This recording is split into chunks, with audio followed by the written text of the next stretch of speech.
So this video today, guys, is going to talk about how to finance a car with bad credit. Hey, what's up, guys? So I was looking at my first video, okay, and it reminded me of the main reason, or one of the main reasons why I started this channel, okay? And I want to sort of try getting back to those roots, because I noticed that I get these questions quite often. Now, if you guys remember my first video on this channel, okay, it was basically me talking about how I ended up leasing a car with bad credit, okay?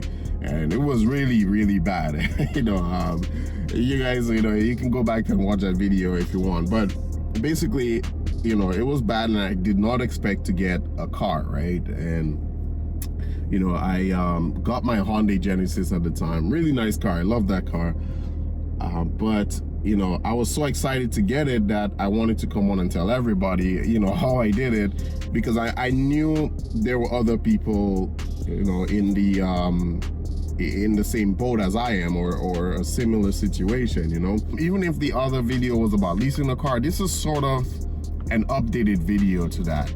It's more of a better video, I would say, if you're trying to get a car and you have bad credit. So getting right into it, I am going to assume that if you guys have bad credit, then most likely you made some mistakes, okay? So whether you maybe had like collections in the past, or maybe a repossession, credit card debt, things like that, you made mistakes, or maybe you had a situation that was just unforeseen. Things happen, okay?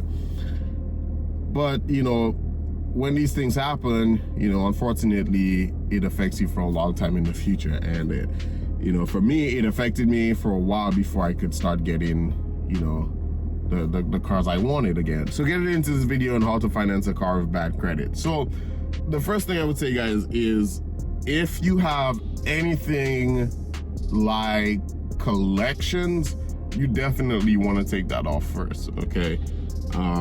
I know you may rather, save money towards your car or your dream car or whatever it is, and you may not want to pay the collection account, but I'll tell you that there's no way around it without getting hit hard, okay?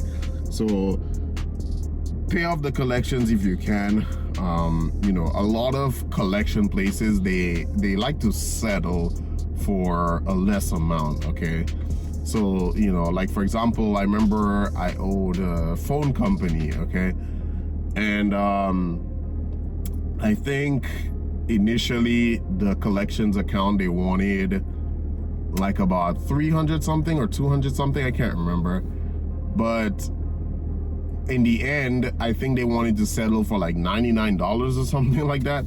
I didn't even know that was a thing. Always try to pay it off. You might get off easy like I did.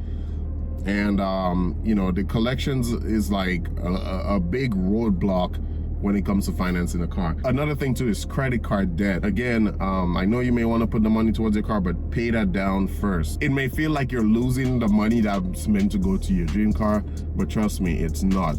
Pay that off first. One thing that makes it easy is starting to pay the smaller things first. So if you can do it that way, and I don't know, something about it, I guess, kind of like motivates you to pay off like others when you see one come off and you see your score get better.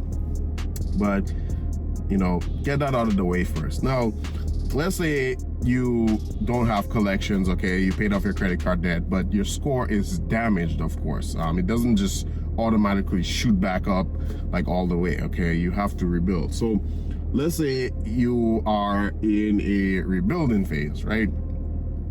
How do you finance a car with bad credit? So the first thing I would say, guys, is of course you need a certain amount of money to finance a car. And if you have bad credit and you're rebuilding, I'm going to assume that the majority of you probably don't have like a bunch of money just like that, okay? Maybe you're working like a 9-to-5 job or something, and you're trying to save up, something like that, right? Well, here's my recommendation, okay? if you're already working a job, okay, that's great. If the pay of the job is steady, and what I mean by steady is you're guaranteed a certain amount or higher every week or every 2 weeks or whatever, I can tell you guys you are on the right path, okay? Steady income is something banks like to see. Doesn't necessarily have to be the highest paying job out there, but steady income, they do like that. Another thing banks like to see, guys, is that you've been in a job for a good amount of time. Normally, at least 2 years is good. A year can pass with most places, but the longer you're at a job, the better. So if you're working, and you plan to stay at a certain job for a while, let's say it's a stable job, the company's not going anywhere, and you're guaranteed those checks, you are on the right path so far. Another thing about financing a car with bad credit, guys, I have to say that the dealership that you go to makes a big impact, okay? So if you guys saw my review on CarMax, okay, CarMax was one of the best dealerships, okay? And a lot of people were saying CarMax, sponsored me. It was a sponsored video, and that video is not a sponsored video. I was just giving my honest feedback because I was happy with them, but CarMax did not sponsor me. I would be in another car right now. Dealerships like CarMax, okay, the reason they work well for people with bad credit, I mentioned that in the CarMax review, is because they do not negotiate, okay? Now that may sound bad, but the thing is, they make it like easy, like a take it or leave it kind of thing for you. Other dealerships that are not like CarMax, right? What they do is that they make it very hard for you with your down payment when you have bad credit. So, you would sometimes walk into the dealership, sometimes let's say you have $5,000 down for the car you want, right? Usually they will come out with like an initial amount, like on paper, saying, this is how much you need down to get the car. This is how much your interest rate, would be, and stuff like that, right? But the problem is that paper is sort of their pre-qualification paper, right? That is not the bank's offer, and that is terrible, because what happens is the banks could be offering you a better rate, they could be requiring less down and everything, while the dealership amount, usually it's marked up higher than what the bank would have given you, and it makes it really hard for people with bad credit, okay? So CarMax now, okay, and again, this is not sponsored, but CarMax and any other dealership like them, the main selling point or the strongest point they have for people with bad credit is the fact that they don't negotiate. And what happens is, let's say you have bad credit and you walk into CarMax, right? And let's say you have $5,000 down, for example, right? What CarMax does, okay, is like they don't even ask you that, okay? Well, what they do is that you'll tell them the car you want, they'll put everything into the system, it's a quick application, and they will show you all your options, okay? And the options are fixed, okay? So let's say for this example you have bank A and B come up on the screen, okay? Bank A or financial institution A is CarMax themselves, okay? And bank B is Capital One Bank, for example, right?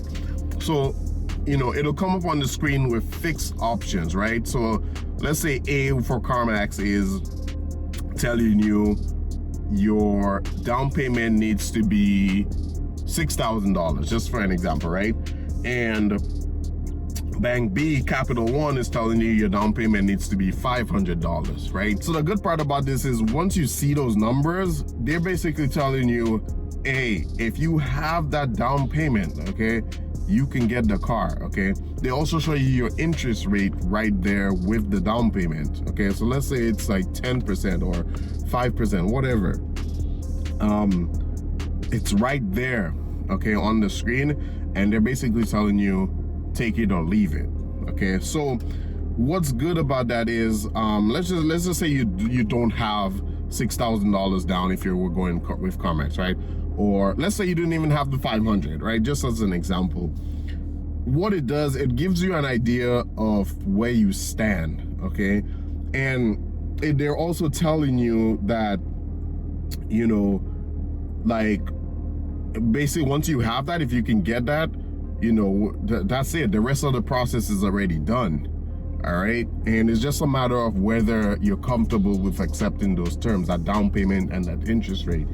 Okay, and from what I've found, it's just way easier to go through the process, you know, because if you, like I said, if other dealerships, if it was bad credit, you'd be going in a loop. Like, just to give you guys an example, I went to an AutoNation dealership. I'm not afraid to call out their names now. I went to an AutoNation dealership for a ZL1, okay? And I initially told them I had $5,000 down plus trading in my Camaro, okay? They wanted to give me almost, what was it, about 7 or 6 for my Camaro as well. So 5,000 plus my Camaro's trading. Okay, and they didn't want to give me the car. They wanted me to put more down again. I got another 5,000. All right, I had to scrape it up at the time. And, you know, I brought that, the 10,000 plus the trading for the Camaro. And I'm like, you know, still get in trouble, you know, to get the car. So it was just like, it was just too much of a hassle. And, you know, initially they told me, you know, it should be good, the down payment that I was putting for that Camaro ZL1. And when they run their numbers and whatever, I just hate when they're coming back saying, oh, it's not enough, you know. And, you know, if it was CarMax, I would have known the down payment initially, and I would have known whether I can get it or not. That's it. So I hope some of you watching found some value in this video, even if it's at least one person, man. That is going to be it for this video, guys. I really appreciate all of you watching, and I'll see you in the next one. Let's go.